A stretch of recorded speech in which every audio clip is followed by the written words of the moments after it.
ನಮಸ್ಕಾರ ಎಲ್ರಿಗೂ. ನಾನಿವತ್ತು ಪರಿಚಯಿಸ್ತಾ ಇರುವಂತಹ ಕೃತಿ ಎಡೆ. ಇದನ್ನು ಬರೆದಿರೋರು ಪ್ರವೀಣ್ ಕುಮಾರ್ ಜಿ. ಇದರ ಬೆಲೆ 150 ರೂಪಾಯಿಗಳು. ಇದು ಒಂದು ಕಥಾ ಸಂಕಲನ.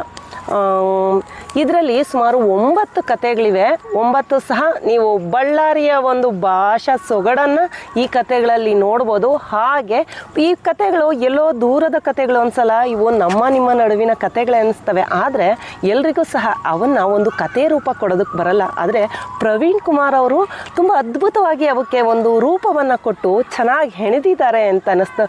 ಎಷ್ಟು ನನಗೆ ಮೊದಲನೇ ಕತೆ ತುಂಬ ಅಂದರೆ ತುಂಬ ನಗು ತರಿಸಿದಂತಹ ಕತೆ. ಎಷ್ಟು ಕುತೂಹಲದಿಂದ, ಎಷ್ಟು ಒಂದು ಕ್ಯೂರಿಯಾಸಿಟಿಯಿಂದ ಓದಿದೆ ಆ ಕಥೆನ.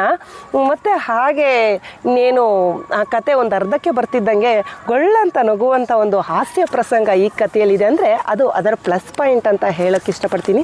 ಅಷ್ಟು ಚೆನ್ನಾಗಿದೆ ಮೊದಲನೇ ಕತೆ, ಅವ್ವನ ಟೆಲಿಗ್ರಾಮು. ಹಾಗೆ ಎಡೆ ಅನ್ನೋ ಒಂದು ಕತೆ, ಇದು ತುಂಬ ಭಾವನಾತ್ಮಕವಾದಂತಹ ಕತೆ. ಹೀಗೆ ಸುಮಾರು 9 ಕಥೆಗಳು ವಿವಿಧ ರೀತಿಯ ಒಂದು ಕಥಾವಸ್ತುವನ್ನು ಒಳಗೊಂಡಿವೆ. ನನಗೆ ಇದರಲ್ಲಿ ರಾಧಾ ಮೋಹನ ಮತ್ತು ಗುಟ್ಟು ಅನ್ನೋ ಕತೆಗೆ ಇನ್ನೊಂದಿಷ್ಟು ಏನೋ ಬೇಕಿತ್ತು, ಒಂದಷ್ಟು ಕ್ಲಾರಿಟಿ ಬೇಕಿತ್ತು ಆ ಕತೆಗಳಿಗೆ ಅಂತ ಅನಿಸ್ತಿತ್ತು. ಉಳಿದಂತೆ ಎಲ್ಲ ಕತೆಗಳು ಸಹ ನಿಮಗೆ ತುಂಬ ಓದಿನ ಸುಖವನ್ನು ಕೊಡ್ತವೆ. ನಾನು ಎಕ್ಸಾಮ್ ಇತ್ತಲ್ವ, ಹಾಗಾಗಿ ಟೈಮ್ ಸಿಗಲಿಲ್ಲ. ಡೈಲಿ ಒಂದೊಂದೇ ಕಥೆಯನ್ನು ಓದ್ತಾ ಇದ್ದೆ. ಆ ಇಡೀ ದಿನ ಆ ಕತೆ ನನ್ನಲ್ಲೇ ಏನೋ ಒಂದು ನಾನೇ ಅದನ್ನು ಮನನ ಮಾಡೋ ರೀತಿ ಮಾಡ್ತಾಯಿತ್ತು. ತುಂಬ ಚೆನ್ನಾಗಿದ್ದಾವೆ ಅನ್ನಿಸ್ತು. ಸಾಧ್ಯವಾದರೆ ಒಮ್ಮೆ ಓದಿ. ಧನ್ಯವಾದಗಳು.